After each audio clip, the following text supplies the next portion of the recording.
నమస్కారం NSTV news కి స్వాగతం. నా పేరు సంధ్య. ముందుగా వార్తల్లోని ముఖ్యాంశాలు. రాజంపేట పార్లమెంట్ అసెంబ్లీ నియోజకవర్గాలలో టీడీపీ ప్రతిష్టాత్మకంగా చేపట్టిన సభ్యత్వ నమోదులో ప్రథమ స్థానం సాధించి కొనసాగుతున్న చాలా ఆనందంగా ఉందని, ఇదంతా కార్యకర్తల కృషి ఫలితంగానే సాధ్యమైందని, టీడీపీ కుటుంబ సభ్యుని ప్రతి ఒక్కరికి ఎల్లప్పుడూ అండగా అందుబాటులో ఉంటానని రాజంపేట పార్లమెంట్ టీడీపీ అధ్యక్షులు చెమర్తి జగన్మోహన్ రాజు తెలియజేశారు.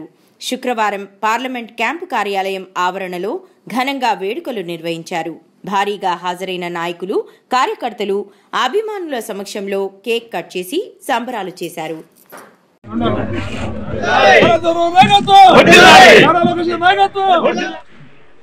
తెలుగుదేశం పార్టీకి ప్రతి 2 సంవత్సరాలకు వచ్చే విధంగా ఇప్పుడు కూడా సభ్యత్వ నమోదు పండుగ వచ్చింది.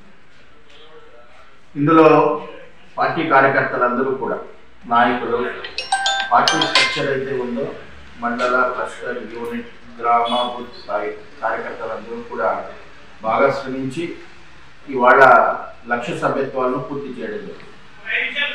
అలాగే రాజంపేట పార్లమెంటు కూడా రాష్ట్రంలో అగ్రస్థానంలో ఉంది. ఈ సభ్యత్వ నమోదు కాలంలో మరింత చురుగ్గా పాల్గొన్నారు. ఎక్కడ చూసినా కానీ ప్రజలు కానీ పార్టీ సిద్ధాంతాల పట్ల, చంద్రబాబు నాయుడు గారి నాయకత్వం పట్ల బాగా ఆకర్షితులైనటువంటి కార్యకర్తలు, మిగతా న్యూట్రల్గా తటస్థులందరూ కూడా ఇవాళ పార్టీ సభ్యత్వం తీసుకోవడం జరుగుతుంది. దీనికి కారణం ఏంటంటే, రాష్ట్రాన్ని కోమాదశలోకి తీసుకెళ్ళినటువంటి జగన్మోహన్ రెడ్డి ప్రభుత్వం ఎన్నికల్లో ఘోరంగా విఫలమైన తర్వాత ప్రజలందరూ కూడా ఈ రాష్ట్రాన్ని బాగు చేయగలిగినటువంటి ఏకైక నాయకుడు చంద్రబాబు నాయుడు అని నమ్మి అత్యధిక మెజార్టీని ఇవ్వడం జరిగింది. మెజార్టీ ఇచ్చిన తర్వాత మొదటి 100 రోజుల పాలనని గమనించారు ప్రజలందరూ.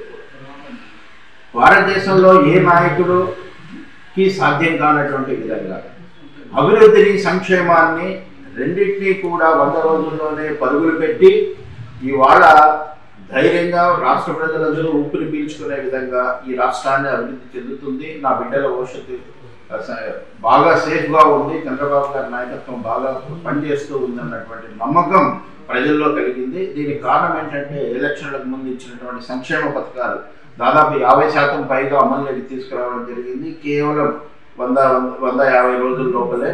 మరొక వైపు అభివృద్ధి పరుగులు తీస్తుంది. ఒక పక్క సంక్షేమం చేస్తే అభివృద్ధి ఉండదు, అభివృద్ధి ఉంటే సంక్షేమం ఉండదు అన్నటువంటి దీనికి కాకుండా రెండింటినీ కూడా జోడెద్దుల మాదిరి పరిగెత్తించేటటువంటి నాయకుడు ఎవరైనా ఉన్నారు ఈ దేశంలో అంటే కనుక చంద్రబాబు నాయుడు గారు. ఒక పక్క సంక్షేమాన్ని చేస్తూనే సంక్షేమ పథకాలన్నీ కూడా మేము మేనిఫెస్టోలో ఇచ్చిన వాటిల్లో దాదాపు 50% పూర్తి చేసినటువంటి సందర్భంలో ఒక పక్క అభివృద్ధి కూడా మనం గమనించాం. ఎక్కడ కూడా తట్టడి మట్టి పూర్తి చేయకుండా ఉన్నటువంటి రోడ్లన్నీ కూడా బాగలేక ఉన్నటువంటి పరిస్థితి. రోడ్లు అభివృద్ధికి సూచికలు అంటారు. రోడ్లు బాగుంటే కనుక అభివృద్ధి చెందుతుంది అన్నటువంటి ఉద్దేశంతో ఇవాళ పల్లెల్లో వాళ్ళ మెరుగైనటువంటి వసతుల కోసం అక్కడ సిమెంట్ రోడ్లు కానీ, కాలువలు కానీ నిర్మించేదానికి ఒక పక్క పంచాయతీ నిధులు, గతంలో ఎప్పుడూ లేనటువంటి విధంగా పంచాయతీల్లో నిధులు ప్రవహిస్తూ అక్కడ అభివృద్ధి పనులు జరుగుతూ ఉంటే కనుక మొట్టమొదటిసారిగా 5 సంవత్సరాలుగా దెబ్బతిన్నటువంటి రోడ్డు గుంతలన్నీ పూడ్చే విధంగా సంక్రాంతి లోపల అదే నాయకత్వం నిర్ణయం తీసుకునింది. అదేవిధంగా ఒక అమరావతి అభివృద్ధి చెందుతుంది, పోలవరం అభివృద్ధి చెందితే రాష్ట్రంలో ప్రతి ఎకరాకు నీళ్ళు అందే విధంగా అక్కడ కూడా శరవేగంగా పనులు జరుగుతున్నాయి. ఒక్కొక్క రైల్వే జోన్ అంటున్నారు. ఇంకా లక్షలాది ఉద్యోగాలు ఇచ్చేటటువంటి పరిశ్రమల యొక్క వరద ఈ రాష్ట్రంలో సృష్టించబడింది.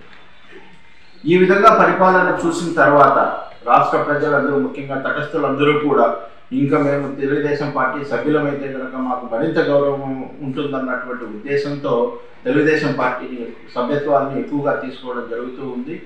ఇప్పటికే మేము 50 లక్షల సభ్యత్వాలను రాష్ట్రంలో కంప్లీట్ చేశాం. త్వరలోనే 1 కోటి సభ్యత్వాలని అనుకున్న సమయం, నిర్ణీత సమయం కన్నా ముందుగా పోగలము అన్నటువంటి నమ్మకం మా పార్టీకి ఉంది.